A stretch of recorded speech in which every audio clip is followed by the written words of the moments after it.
और दूसरा, याद रखना, कल भी यही बताया था, कोई किसी को दुख नहीं देता, ये अपने ही कर्म के दुख हैं। जो कोई पुत्र बनकर आता है, कोई बहू बनकर आती है, कोई बेटी बनकर आ जाती है, कोई पति बनकर आता है, इस जन्म में सब काट लो, नहीं तो अगले जन्म फिर यही आकर दुखी करेंगे। ये परमात्मा के जीव हैं, बस अपनी ड्यूटी निभाते चले जाइए और सब मालिक के चरणों में छोड़ दीजिए। और हर वक्त सुख नहीं मांगो। यदि मांगना हो तो जीवन में 2 चीज़ें मांगिए। पहला, हे ईश्वर आप हमें सद्बुद्धि देना। रावण के पास सब कुछ था, सोना की लंका थी, अनेकों दास दासियां थी, नौकर चाकर थे, पर रावण के पास सुख नहीं था, शांति नहीं थी, अच्छी बुद्धि नहीं थी। पैसा हो, सब कुछ हो, अच्छी बुद्धि नहीं तो पैसा किस काम का। भगवान से मांगिए, प्रभु आप मुझे सतबुद्धि दीजिए, हे मेरे मालिक मुझे सतबुद्धि दीजिए। फिर यदि दूसरा मांगना हो तो फिर कहना, ईश्वर पहली सुख सतबुद्धि दीजिए और दूसरा हमें भक्ति दीजिए। भक्ति तो भगवान से रो रो के मांगना पड़ेगा, रो रो कर चिल्ला चिल्ला कर मांगना पड़ेगा। हे ईश्वर आप हमें भक्ति दीजिए, भक्ति के पंथ पे चलाइए, भक्ति के मार्ग पर हमें चलाइए। रो रो कर मांगिए। आज माता कुंती आंचल बिछाकर दुख मांग रही है और भगवान श्री कृष्ण कहते हैं, बुआ क्या अभी तुम्हारा दुखों से पेट नहीं भरा? इतना दुख मिल जाने के बाद अभी भी दुख मांग रही हो, इसके पीछे कारण क्या है? क्यों मांग रही हो? दुख क्यों मांगती हो? माता कुंती ने कहा, कृष्ण मैंने देखा है जब जब मेरे जीवन में दुख आया आपकी याद आई, जब जब सुख आया आप भूल गए। जब जब दुख आया आपने मेरी भी रक्षा की, मेरे पुत्रों की, मेरे पुत्र वधू की, मेरे परपौत्र की भी रक्षा की। इसलिए मैं दुख मांगती हूँ कि दुख बनेगा तो आप आएंगे, सुख आएगा तो आप विदा हो जाएंगे, इसलिए मेरी झोली में दुख दे दीजिए। भगवान ने आशीर्वाद दिया, माता अब आपको दुख नहीं, अब तो आपको सुख ही सुख मिलेगा। भगवान श्री कृष्ण वहाँ से द्वारिका की यात्रा को जाने लगे तो उसी समय 5 पांडव आए हैं, विलाप करने लगे, हे कृष्ण आप हमें छोड़ के मत जाइए, हमें ये राजगादी का सुख नहीं चाहिए। इस राजगादी को पाने के लिए हमने अपने भाइयों को मार डाला, ये खून से सनी हुई राजगादी पर मैं सुख नहीं भोग सकता। तो भगवान श्री कृष्ण ने सोचा कि मुझे कोई पुकार रहा है, क्यों ना पांडवों को लेकर पितामह के पास जाना चाहिए। इधर पितामह बानों की शैया पर पड़े हैं और भगवान के चरणों में प्रार्थना करते हैं कि हे प्रभु अब मैं चलना चाहता हूँ, अब जीने की तमन्ना खत्म हो गई। अंत समय वचन दिया था कि अंत समय आप अवश्य आएंगे, आप जरूर आएंगे और आकर मुझे दर्शन देंगे। आज पितामह बानों की शैया पर पड़े हुए प्रभु को पुकार रहे हैं और भगवान जी को भी हृदय में आवाज़ आ रही है कि मुझे कोई पुकार रहा है। भगवान का हृदय भी अपने आप ऐसा प्रभावित हो रहा है कि मुझे कोई पुकार रहा है, कोई मुझे आवाज़ लगा रहा है। मानो आज पितामह भगवान जी के चरणों में प्रार्थना करके आज नेत्र सजल हो उठे और पुकार पुकार के कहते हैं, पिया तोड़ दो बंधन नाज के अबरू चलना चाहती है। ओ पिया तोड़ दो बंधन आज के अबरू चलना चाहती है। पिया तोड़ दो बंधन आज अबरू चलना चाहती है। पिया तोड़ दो बंधन आज के अबरू मिलना चाहती है। पिया तोड़ दो बंधन आज के अब रूप मिलना चाहती है। मेरे दिल की यही आवाज, मेरे दिल की यही आवाज के अब रूप चलना चाहती है। पिया तोड़ दो बंधन आज के अब रूप चलना चाहती है। पिया तोड़ दो बंधन आज के अब रूप चलना चाहती है। मेरे दिल की यही आवाज, मेरे दिल की यही आवाज के अब रूप चलना चाहती है। पिया तोड़ दो बंधन आज के अब रूप चलना चाहती है। पिया तोड़ दो बंधन आज के अब रूप चलना चाहती है।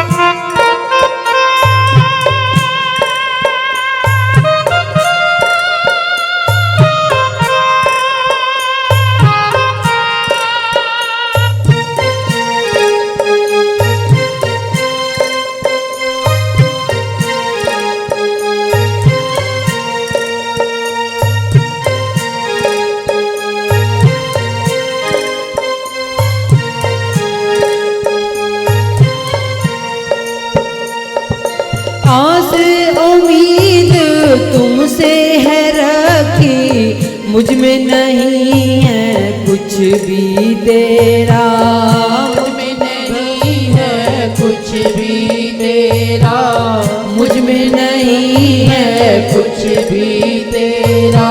आस उम्मीद तुझसे है रखी, मुझ में नहीं है कुछ भी मेरा, मुझ में नहीं है कुछ भी मेरा, मुझ में नहीं है कुछ भी मेरा। कब से रखा दिल चरणों में तेरे, प्यार का जाम कहाँ है तेरा, प्यार का जाम कहाँ है तेरा, प्यार का जाम कहाँ है तेरा। अब देर न करो भरताल, अब देर न करो भरताल के अब रूप चलना चाहती है। अब देर न करो भरताल के अब रूप चलना चाहती है। मेरे दिल की यही आवाज, मेरे दिल की यही आवाज के अब रूप चलना चाहती है। पिया तोड़ दो बंधन आज के अब रूप चलना चाहती है।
जो होठों पे रखते हैं ताले, जो होठों पे रखते हैं ताले, जो होठों पे रखते हैं ताले।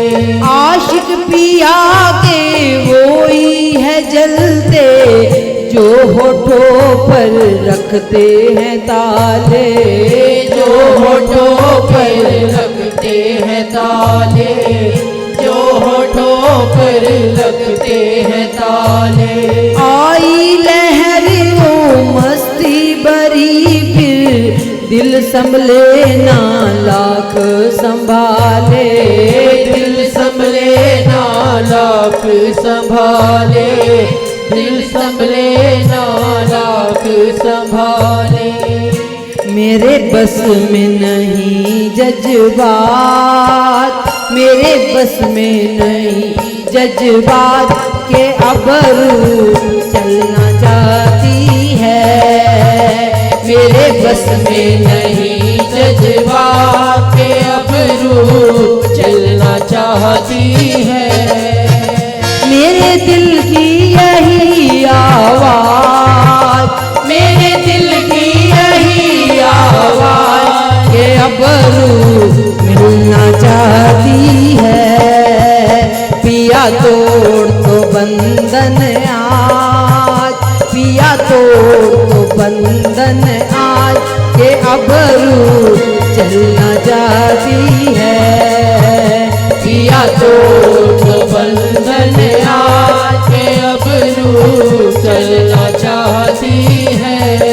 मेरे पिया, मेरे पिया, मेरे पिया, मेरे पिया, मेरे पिया, मेरे पिया, मेरे पिया, मेरे पिया। हो मोरे पिया, मोरे पिया, मोरे पिया, मोरे पिया, मोरे पिया, मोरे पिया, मोरे पिया, मोरे पिया। पिया तोड़ तो बंधन आज के अबरू चलना चाहती है।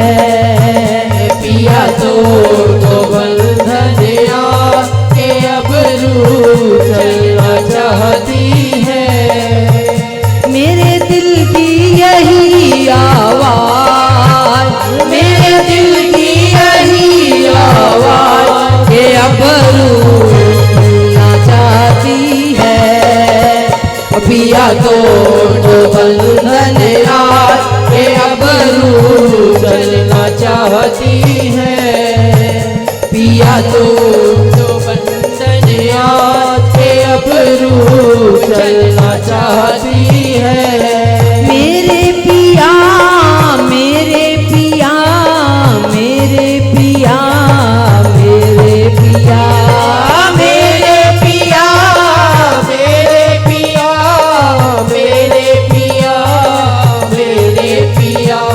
ओ मोरे पिया, मोरे पिया, मोरे पिया, प्यारे पिया, मोरे पिया, मोरे पिया, मोरे पिया, प्यारे पिया।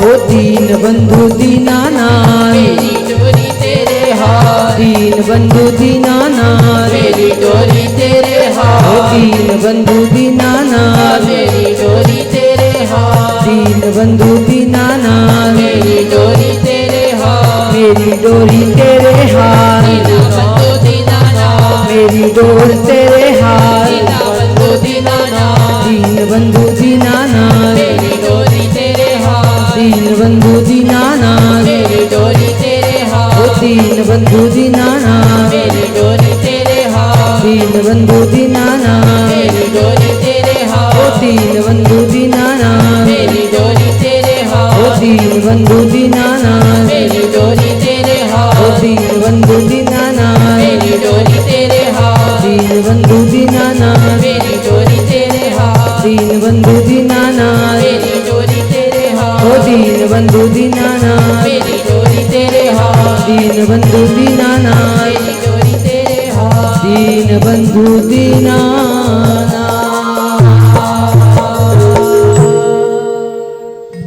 बोली बाल कृष्ण लाल की जय हो।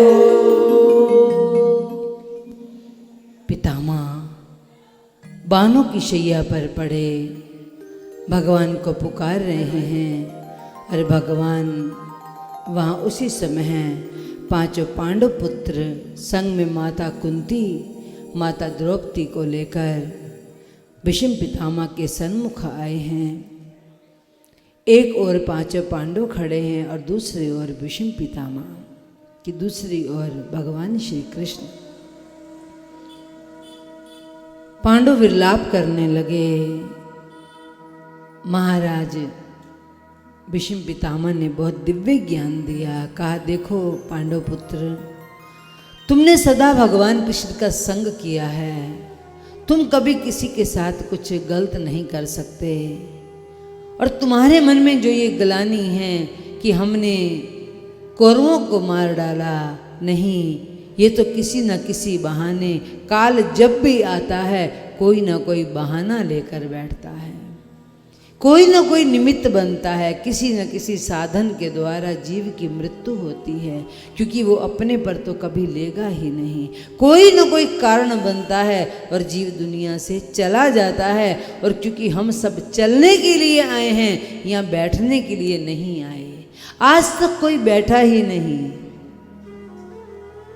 जिस प्रकार पितामह ने स्वागत किया है मौत का, जिस प्रकार पितामह प्रार्थना करते हैं कि उत्तरायण आ चुका है, अब मेरा जाने का समय है, इसी प्रकार हमें भी हर रोज भगवान का स्वागत करना चाहिए। जैसे भगवान का स्वागत करते हैं उसी प्रकार काल का भी स्वागत करना चाहिए, मौत का भी स्वागत करना चाहिए। हम मौत से डरते हैं। मौत से क्यों डरना? जो चीज सत्य है, जिसको आना है और लेकर चले जाना है, उससे क्या डरना। हम डरे तो पाप से डरें, डरे तो हम गलत संग से डरें, डरे तो हम गलत कर्मों से डरें। मौत से क्यों डरना? मौत को सदा पुकारना चाहिए, उसे गले लगाना चाहिए, स्वागत करना चाहिए कि मैं आपके साथ जाने को तैयार हूँ। आप कभी किसी वक्त भी आ जाना, मैं आपके साथ जाने को तैयार हूँ। क्यों? क्योंकि जीवन में कोई ऐसा कर्म नहीं किया कि जाकर जो डर लगेगा। मैं गुरु का साधक हूँ, गुरु का शिष्य हूँ, मेरे गुरु के दिए संस्कार हैं, मैं गलत नहीं कर सकता। मैं तेरा स्वागत करता हूँ, तुम कब भी आओ, हम तेरे साथ जाने को तैयार हैं। मौत का भी स्वागत कीजिए। मौत से काहे को डरना? क्यों डरना?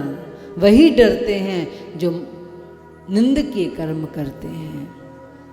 हंस के स्वागत कीजिए, हर रोज पुकारिए, तुम कभी भी आ जाना, हम तेरे साथ चलने को तैयार हैं। हम नहीं कहेंगे हमें क्षण भर के लिए समय दीजिए, मुझे परिवार को सेट करना है, बच्चों को सेट करना है, मुझे ऐसा करना है, वैसा करना है। नहीं, हम बिल्कुल फ्री हैं, जब मर्जी ले जाना। मौत का भी स्वागत हो। आज पितामह प्रार्थना करते हैं। पितामह ने दिव्य ज्ञान दिया है पांडवों को। दूसरी ओर भगवान मन मन मुस्कुरा रहे हैं। कहा कृष्ण, तुमने वचन दिया था कि जब मेरा अंत समय होगा मैं तुम्हारे सन्मुख रहूँगा, जब तक उत्तरायण नहीं आएगा, मैं इस देह का त्याग नहीं करूँगा, तब तक आप मेरे सामने खड़े रहना। भगवान ने वचन दे दिया। कहा कृष्ण, जब मेरे पास सब कुछ था मैंने कुछ नहीं दिया, मैंने तुम्हें कुछ अर्पण नहीं किया। ये पितामह कहते हैं कि जब मेरे पास था मैंने कुछ नहीं दिया, जब मेरे हाथ में राज्य था मैंने कुछ नहीं किया, जब मेरे पास सब कुछ था मैंने कुछ नहीं किया, जब मेरे पास देह थी मैंने कोई तपस्या नहीं की, और आज मैं बानों की शैया पर पड़ा हूँ। आज मेरे पास कुछ भी नहीं, आज मैं कुछ देना चाहता हूँ, पर मेरे पास केवल एक ही चीज़ है। क्या? मेरे मन रूपी बुद्धि, मेरी बुद्धि रूपी पुत्री, मेरी मन रूपी पुत्री मेरे पास है। मेरा मन कुंवारा है, अभी तक मैंने मन किसी को नहीं दिया, ये मन मैं आपके चरणों में देता हूँ, आप मेरी इस पुत्री को स्वीकार कीजिए। भगवान श्री कृष्ण ने कहा, पितामह कि आज तक आपका मन कहीं लगा नहीं, तो क्या अब आपका मन मुझे पसंद करेगा? क्या आपने अपनी पुत्री से पहले पूछ लिया? क्या तुम कृष्ण को वर्ण करोगी? पितामह कहते हैं, महाराज पुत्री को क्या चाहिए? पुत्री को ये चाहिए कि वर सुंदर हो। मैंने आपकी सुंदरता देखी, आप काले होकर भी इतने सुंदर हैं कि लाखों दुनिया आप पर मरती है। और मैंने आपका स्वभाव भी देखा, जब युद्ध क्षेत्र में जब मेरी प्रतिज्ञा को पूरा करने के लिए आपने अपनी प्रतिज्ञा को तोड़ दी, मैंने आपके स्वभाव को भी देखा है, मैंने आपके प्रेम को भी देखा है कि जिसके घर में 1.25 लाख गैयां, 1.25 लाख गैयों का दूध, वो कृष्ण घर घर जाकर कहता है, अरे गोपी तनिक छाछ पिला दे, अरे गोपी तनिक माखन खिला दे। जिसके घर में 1.25 लाख गैयां हैं, 1.25 लाख गैयों की दूध है, माखन है, वो कृष्ण घर घर जाकर डोलता है और घर घर जाकर हाथ फैलाकर कहता है, अरे गोपी तनिक माखन नहीं दोगी? वो गोपियां फ्री में माखन नहीं देती, वो गोपियां कहती, अरे लाला इधर आ, जरा ठुमका लगा कर दिखाना, माखन तो एक खाना है तो पहले ठुमका लगा। एक तनिक माखन के खातिर कृष्ण ठुमका लगाते हैं। अरे जरा तुझे माखन खाना है तो जरा चल जा, वो हमारा गोबर उठाकर वहाँ फेंक कर आ। कोई कहती वो जरा पटड़ा ला कर दा। तनिक छाछ पीने के खातिर, अरे गोपी तनिक छाछ पिला दे। उस तनिक छाछ के खातिर कृष्ण गोपियों के पटड़े उठाते हैं, गोपियों के दूध दुहाते हैं, गोपियों के बछड़े छोड़कर आते हैं, अब बछड़े लेकर आते हैं और नंगे धूप में नंगे पांव कृष्ण चल चल कर उन गोपियों का गोबर उठाते हैं। तनिक छाछ के खातिर, तनिक माखन के खातिर, जिसके घर में 1.25 लाख गैयां, 1.25 लाख गैयों का दूध दही माखन भरा पड़ा है, वो कृष्ण घर घर डोलता है। तो कहा, मैंने तेरे प्रेम को भी देखा, मैंने तेरे ज्ञान को भी देखा। जब अर्जुन को मोह हुआ तो मिनटों में अर्जुन के मोह का नाश कर दिया। मैंने तेरे प्यार को भी देखा, तेरे ज्ञान को भी देखा, तेरे स्वभाव को भी देखा, जिसमें गुण ही गुण भरे हों, जिसके अंदर सुंदरता ही भरी हो, उसे क्या कमी है? वो पुत्री कैसे इनकार कर सकती है? आज मैं मन रूपी पुत्री आपके चरणों में अर्पित करता हूँ। उसी समय पितामह ने चरणों में वंदन किया और पितामह के शरीर से एक ज्योत निकली जो भगवान के श्री विग्रह में आकर समाई है, प्रभु के श्री चरणों में समा गई। सुखदेव भगवान सूजी महाराज कहते हैं, ऋषियों देवता फूलों की दृष्टि करने लगे, ये कैसी सुंदर मृत्यु पाई। मृत्यु भी हो तो ऐसे कि देवता फूलों की वर्षा कर रहे हैं, भगवान सामने खड़े हैं और सामने देखते देखते प्राण देह से प्राण निकल गए, प्राण पखेरु उड़ गए। सूजी महाराज कहते हैं, ऋषियों भगवान श्री कृष्ण आदेश दिया है, पांडवों ने मिलकर पितामह का अंतिम देह का संस्कार किया। भगवान श्री कृष्ण वहाँ से अपनी द्वारिका में लौट आए हैं। धीरे धीरे समय बीता, उत्तरा माता ने सुंदर पुत्र को जन्म दिया, महाराज परीक्षित का जन्म हुआ है। घर के अंदर आनंद ही आनंद है, नगाड़े बज रहे हैं, ढोल बज रहे हैं। जब भगवान श्री कृष्ण शांति दूत बनकर आए थे और भगवान श्री कृष्ण जब विदुर के यहाँ पर भोजन पाया था, तो उसी रात्रि में दुर्योधन ने जब अपमान कर दिया तो विदुर जी को धक्के मारकर सभा से बाहर कर दिया था। तो विदुर जी तीर्थ यात्रा को निकल गए थे। आज विदुर जी बरसों के बाद लौट कर आए हैं। आज किसके लिए आए हैं? अपने भाई महाराज धृतराष्ट्र के लिए। महाराज धृतराष्ट्र के लिए आए, प्रार्थना की कि भैया क्या अभी भी मन नहीं करता? जिसके सामने जिसने अपने हाथों से 100 पुत्रों को आहुति दे दी हो, जिसके 100 पुत्र मारे गए हों, क्या अभी भी तुम्हें संसार से वैराग नहीं हुआ? अब नहीं हुआ तो भैया कब होगा? अब तो उठो, अब तो भजन करो। महाराज धृतराष्ट्र क्या कहते हैं, ये पांडव बहुत अच्छे हैं, मेरी बहुत सेवा करते हैं। तो महाराज विदुर जी कहते हैं, राजन इनका तो स्वभाव है सेवा करना। क्या तुम्हारे मन में किसी प्रकार की गलानी नहीं होती कि जिनको तुम लाक्षागृह में जलाने लगे थे, जिनको तुम मारने लगे थे, आज उन्हीं के घर बैठकर तुम भोजन पा रहे हो? क्या अभी भी संसार से वैराग नहीं हुआ?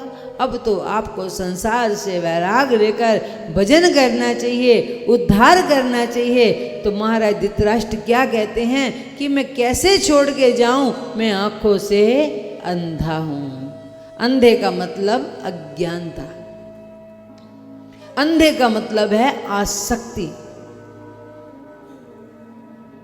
महाराज धृतराष्ट्र कह रहे हैं कि मैं कैसे छोड़ के जाऊं, मैं कैसे जा सकता हूं? क्यों? क्योंकि मैं आंखों से अंधा हूं, मुझे दिखाई नहीं देता। तो विदुर जी ने क्या किया?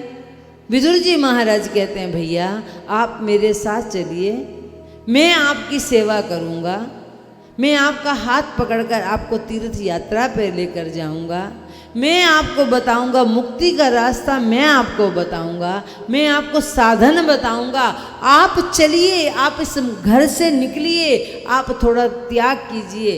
पर धृतराष्ट्र कहते हैं, नहीं नहीं, ये भवन मेरे को बहुत अच्छा लगता है, ये महल मुझे अच्छा लगता है, ये बच्चे बड़े अच्छे लगते हैं, ये केवल हमारा ही हाल है, ये हम सब की कथा है, ये धृतराष्ट्र की कथा नहीं है।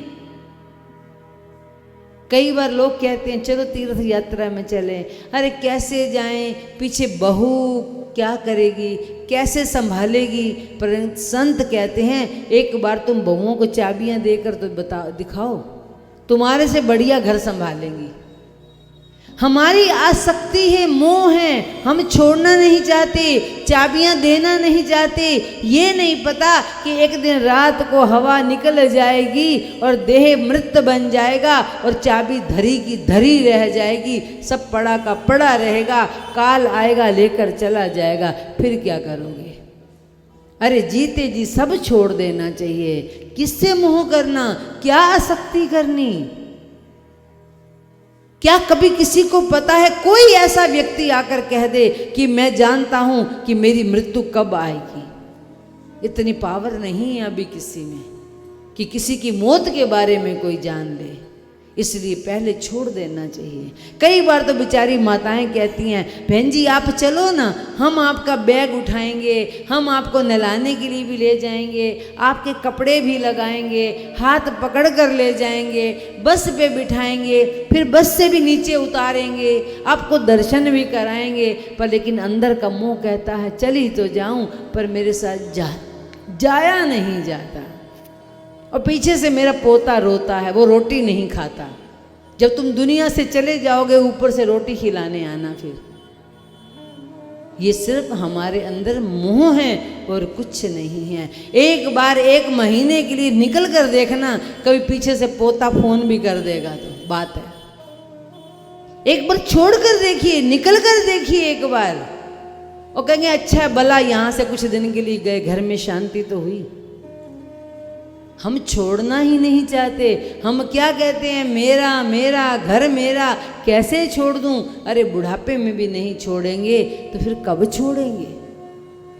बुढ़ापे में भी हमारे संत कहते हैं, शास्त्र कहता है कि जो धन के ऊपर पड़ा रहता है मरने के बाद सांप बनकर आता है। और आप जानते नहीं, सांप की 1000 वर्ष आयु है। आप गरुड़ पुराण निकालिए, कई बार ऐसा लोग कहते हैं कि संत लोग डरा देते हैं। जो लोग गरुड़ पुराण पढ़ते हैं, ब्रह्म सूत्र पढ़ते हैं, जिन्होंने वेदों का अध्ययन किया है, उनमें जरा देखिए, आखिर सांप कहीं तो बनकर आया होगा, किसी तो योनि से सांप आया होगा, मेंढक आया होगा, बिच्छू आया होगा, कहीं ना कहीं से तो कोई कुत्ता बनकर आया होगा।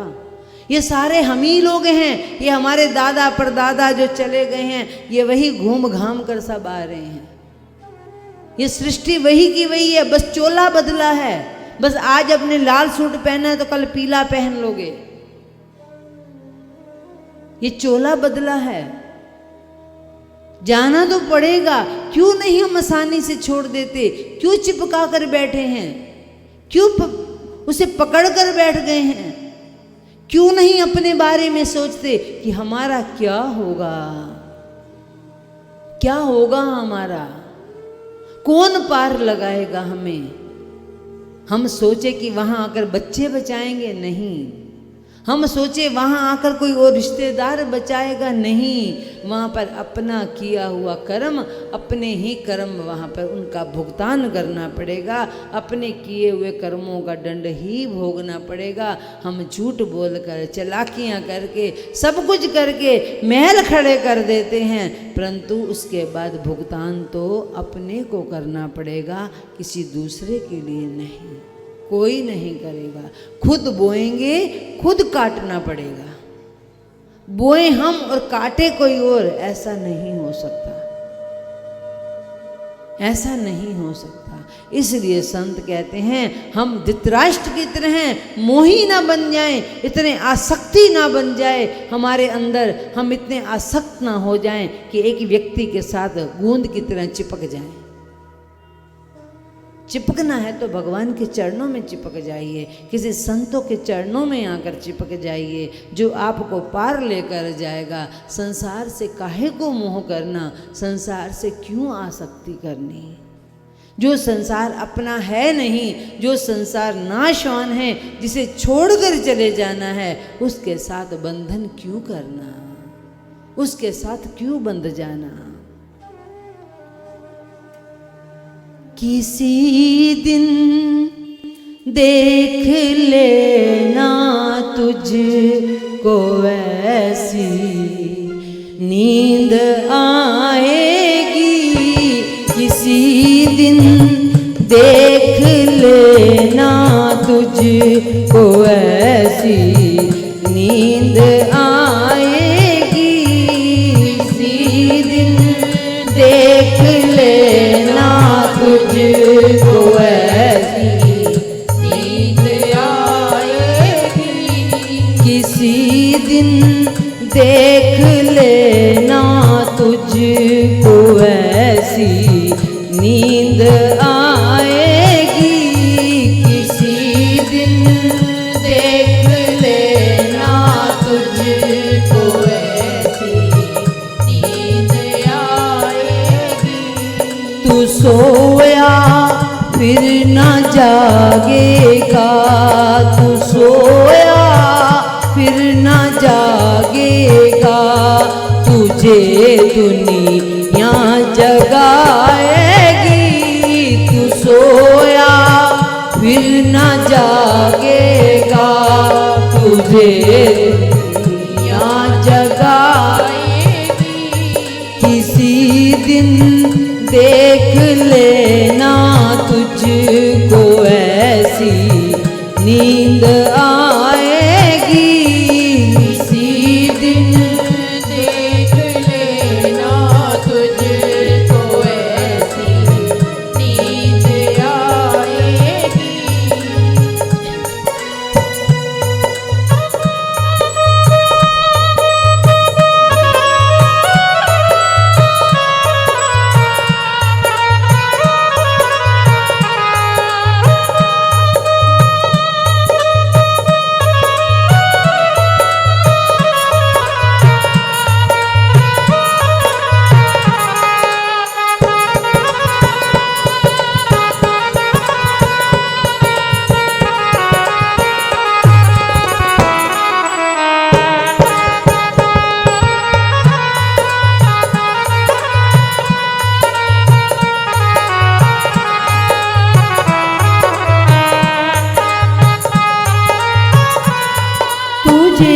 संसार के खूंटे से जिसने बांध रखा है, तुझे संसार के खूंटे से जिसको बांध रखा है, तेरे सो ते ही मोह माया, तेरे सो ते ही मोह माया की रस्सियाँ टूट जाएंगी, तेरे सो ते ही माया की रस्सियाँ टूट जाएगी। सोया फिर न जागेगा, तुझे दुनिया जगाएगी। तू सोया फिर न जागेगा, तुझे दुनिया जगाएगी।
जिस सूरत से इतना प्यार करते थे, तेरे घर वाले जिस सूरत पे इतना प्यार करते थे, तेरे घर वाले जिस सूरत से इतना प्यार करते थे, तेरे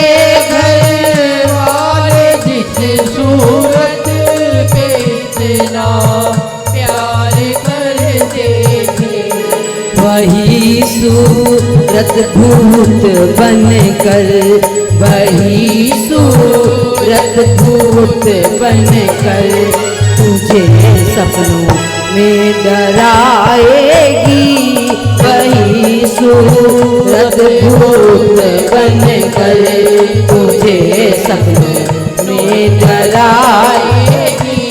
तू सोया फिर न जागेगा, तुझे दुनिया जगाएगी।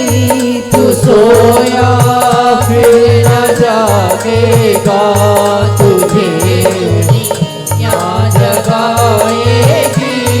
किसी दिन देख लेना तुझको ऐसी नींद आएगी। किसी दिन देख लेना तुझको ऐसी नींद आएगी।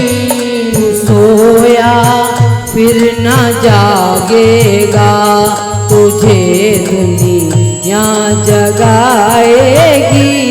तू सोया फिर न जागेगा, तुझे दुनिया जगाएगी।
जो कहते थे मरेंगे साथ वे थोड़ा दो कदम चल कर, जो कहते थे मरेंगे साथ थोड़ा दो कदम चल कर, जो कहते थे मरेंगे साथ वे थोड़ा दो कदम चल कर, जो कहते थे मरेंगे साथ थोड़ा दो कदम चल कर, तेरी ममता की मटकी भी, तेरे ममता की मटकी भी हाथ से फोड़ आएंगे, तेरे ममता की मटकी भी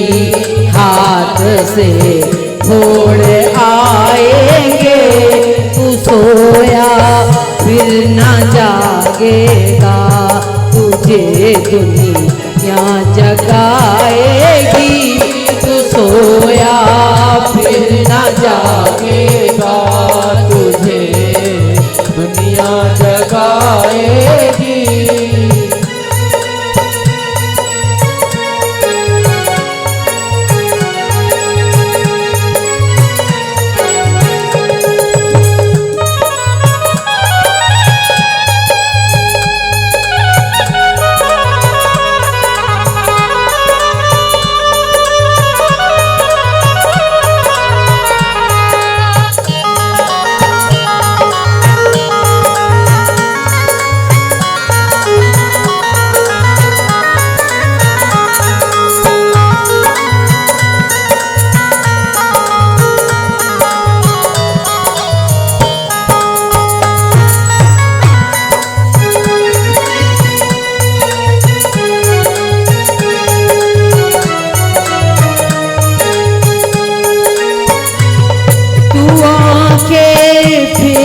जाएगा ये दुनिया मुँह घुमाएगी।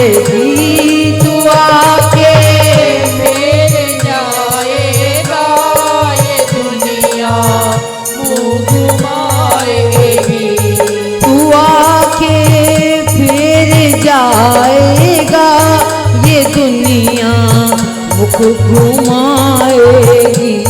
तू आके फिर जाएगा, ये दुनिया मुख घुमाएगी। जो पलकों पर बिठाते थे, जो पलकों पर बिठाते थे, तेरी हंसती मिटाएंगे। जो पलकों पर बिठाते थे, तेरी हंसती मिटाएंगे। तू सोया फिर न जागेगा, तुझे दुनिया जगाएगी। तू सोया फिर न जागेगा, तुझे दुनिया जगाएगी। किसी दिन देख लेना तुझको ऐसे नींद आएगी। किसी दिन देख लेना तुझको ऐसी नींद आएगी। तू सोया फिर न जागेगा, तुझे दुनिया जगाएगी। तू सोया फिर न जागेगा, तुझे दुनिया जगाएगी। तू सोया फिर न जागेगा, तुझे दुनिया जगाएगी। तू सोया फिर न जागेगा, तुझे दुनिया जगाएगी। तू सोया फिर न जागेगा, तुझे दुनिया जगाएगी। तू सोया फिर न जागेगा, तुझे दुनिया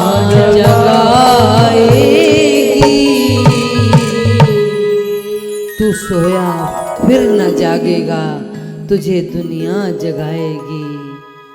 किसी दिन देख लेना तुझको ऐसी नींद आएगी, किसी दिन ऐसी नींद आ जाएगी। सोया सोया जीव दुनिया से चला जाता है। इसलिए संत कहते हैं जो करना है सो आज कर ले, कल पे मत छोड़ना, कल का कोई भरोसा नहीं कि कल क्या होगा। जो करना हो सो कर जाओ, जो करना है आज कर लो, कल पे मत छोड़ना कि कल करेंगे नहीं। जैसे ही पंडाल से बाहर निकलेंगे अभी अभी मन बहुत अच्छा होगा, मन में ओहो भाव जग रहे होंगे। जैसे ही पंडाल से बाहर जाओगे माया पकड़ लेगी, बाद में सोचेंगे। अभी भी मन में भाव आ रहा होगा कि सच्ची बात है, पता नहीं जीवन का कब हमारे जीवन में अंधेरी रात आ जाए, कब दुनिया से चले जाएं। कुछ नाम जप लें, कुछ यज्ञ करवा लें, कोई कथा करवा लें, कोई नाम जप लें, कोई किसी प्रकार की कोई पूजा करवा लें। जैसे ही पंडाल से बाहर जाओगे तो माया कहेगी अभी क्या जरूरी है, अभी तो तुम बहुत जियोगे। तुरंत माया आएगी, आकर तुम्हारे मन को मोड़ देगी। इसलिए जो करना है सो कर डालो, जो करना है आज कर लो, कल पे मत छोड़ना, कल का कोई भरोसा नहीं है। सूजी महाराज कहते हैं ऋषियों, इस प्रकार कुछ कड़वे शब्दों का उपयोग किया है विदुर जी ने। भागवत जी में बताया कि कुछ कड़वे शब्द कहे, कुछ कड़वा बोला, जहाँ से उन्हें वैराग हो गया। और संत कहते हैं जब तक अपने मन को तुम डांटोगे नहीं, मन को फटकारोगे नहीं, मन को सत्संग नहीं दोगे, मन को डर नहीं दोगे, मृत्यु का काल का भय नहीं दिखाओगे, ये मन बदमाशी करता रहेगा। ये मन गलत से गलत काम कर जाएगा। जब इस मन को आप डराएंगे, यमराज का डर देंगे, धीरे धीरे ये मन लाइन पर आ जाएगा। इस मन को आप डराइए, धमकाइए मन को कि अरे मन बावरा तू कहाँ दौड़ रहा है, कहाँ नेह लगा कर बैठा है, क्यों आसक्ति लेकर बैठा है, सब छोड़ दो, भजन में मन लगा लो। इस मन को थोड़ा ज्ञान दीजिए, मन को समझाइए। मालिक पूछेगा जाकर, क्या जवाब देंगे? वहां पर कोई वकील नहीं चलेंगे बड़े बड़े कि पैसा देकर बच के आ जाएंगे। जैसे ये वीडियो बन रही है, वीडियो बता देगी इसमें क्या क्या बोला गया है, कोई क्या कर रहा है, कितने भाव में सुन रहा है। ऐसे ऊपर भी एक वीडियो बन रही है, वहाँ पर तुम ये नहीं कह सकते कि मैंने ऐसा कोई कर्म नहीं किया। वहाँ पर एक एक बात वहाँ पर रिकॉर्ड हो रही है। वहाँ कोई बचाने नहीं आएगा, कोई उसे बंधन से छुड़ाने नहीं आएगा, कोई काल से तुम्हें बचाने नहीं आएगा, यमराज की मार से कोई बचाने नहीं आएगा। इसीलिए तो गुरु जन कहते हैं, सतगुरु कहते हैं कि गुरु की मार खा लीजिए, किसी संत का लात जूता खा लीजिए, ताकि यमराज की मार ना खानी पड़े, प्रकृति की मार ना खानी पड़े। गुरु की मार तो बहुत अच्छी है, परंतु प्रकृति की मार बहुत बुरी है, यमराज की मार बहुत बुरी है। गुरु की डांट फटकार खा लीजिए, पर यमराज की मार नहीं, यमराज की मार नहीं खानी चाहिए। कड़वे शब्दों का उपयोग किया है, मन में वैराग आ गया। फिर मन ने कहा नहीं कोई बात नहीं, अभी नहीं, कुछ दिन बाद। विदुर जी ने कहा कुछ दिन बाद कहोगे, फिर मैं कहूँगा, फिर मन कहेगा कुछ दिन बाद। इसी सिलसिला में चलते चलते जिंदगी यूं ही बीत जाएगी। जब जागा जीव तभी सवेरा, जो बीत गया सो बीत गया, जो बचा है वो बचा हुआ क्षण भगवान को दे दो। ऊपर ऊपर से सारे काम करें, ऊपर ऊपर से शादी में भी जाना होगा, किसी की पार्टी में भी जाना होगा, बच्चों को डांट फटकार भी लगानी होगी, कुछ थोड़ा सा कुछ और भी करना होगा, परंतु मन से मन पूरा गोविंद में दे दें। जिस प्रकार हाथ कारवल ते मन यारवल। ऊपर से फॉर्मेलिटियां करते जाइए पर अंदर पूरा मन भगवान में रमा हो। हर कार्य मेरा परमात्मा का है। कहीं शादी में जा रहे हैं तो मेरा गोविंद भेज रहा है। हम श्रृंगार कर रहे हैं तो मीराबाई ने तो 16 श्रृंगार किया था केवल अपने गिरधर के लिए। गिरधर के लिए तैयार हो जाओ। कहीं जा रहे हैं किसी फंक्शन पे, ठाकुर जी का मन में धारण करके जाइए। आप भी साथ चलिए, हम तो आपके साथ जा रहे हैं। पूरा अपना मन भगवान के चरणों में दे डालिए, फिर देखना ये मन कभी भी आपको परेशान नहीं करेगा, किसी गलत मार्ग में लेकर नहीं जाएगा। धीरे धीरे मन इतना प्रेम में रम जाएगा कि आपको संसार के सारे सुख मिथ्या लगेंगे, वो जहर की तरह लगेंगे। आप कहेंगे अरे ये क्या हो गया, ये मैंने पहले रस क्यों नहीं पिया, मैं पहले क्यों नहीं जागा, ये मैं पहले क्यों नहीं सोचा, क्यों नहीं विचारा।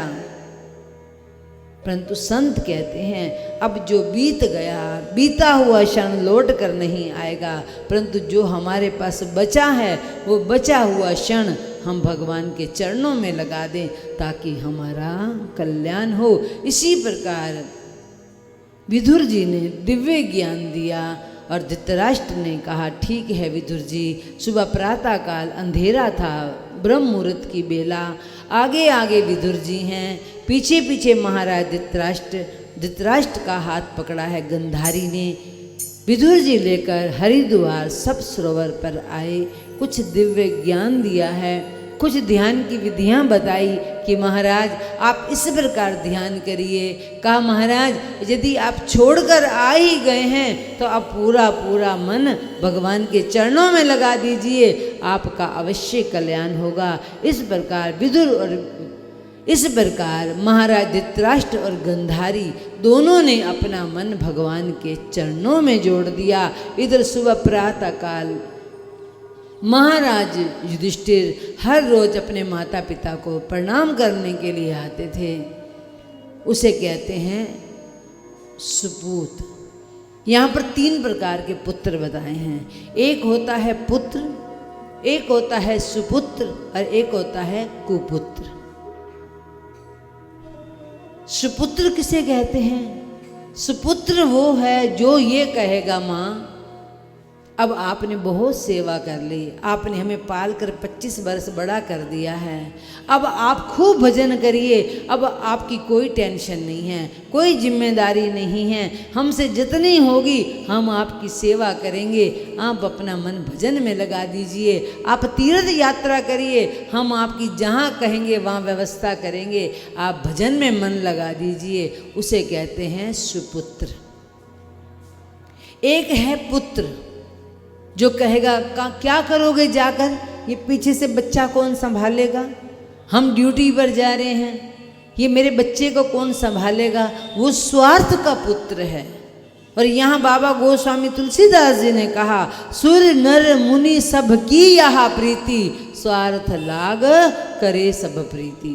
हर व्यक्ति स्वार्थ के साथ जुड़ा है। बेटा कहता है माँ तू भजन करने के लिए जाएगी, तू तीर्थ यात्रा में जाएगी, मेरा बच्चा कौन संभालेगा, मेरी पत्नी को सहारा कौन देगा, उसके बर्तन साफ कौन करेगा, उसका कपड़ा लत्ता कौन धोएगा, उसे बाहर से सब्जी कौन ला कर देगा। वो है पुत्र। और कुपुत्र किसे कहते हैं? जो पुत्र अपने माता पिता का सत्कार नहीं करते, वो बच्चे जो अपने माता पिता से अपना सभी काम लेते हैं, वो हैं कुपुत्र। जो गाली गलौज करते हैं, जो हाथ उठाते हैं, जो माता पिता की निंदा करते हैं, उसे कुपुत्र कहा है। फिर वो पुत्र चाहे कितना भी दरबार पर चला जाए, कितने ही दूर दूर वैष्णो देवी पे चला जाए, वो कितने बड़े बड़े भंडारे कर दे, उससे कोई फर्क नहीं पड़ता, उससे उसे कोई लाभ नहीं। घर की माँ रोती रहे और बाहर भंडारा करते रहो, उसका कोई फायदा नहीं है, उसका कोई फायदा नहीं।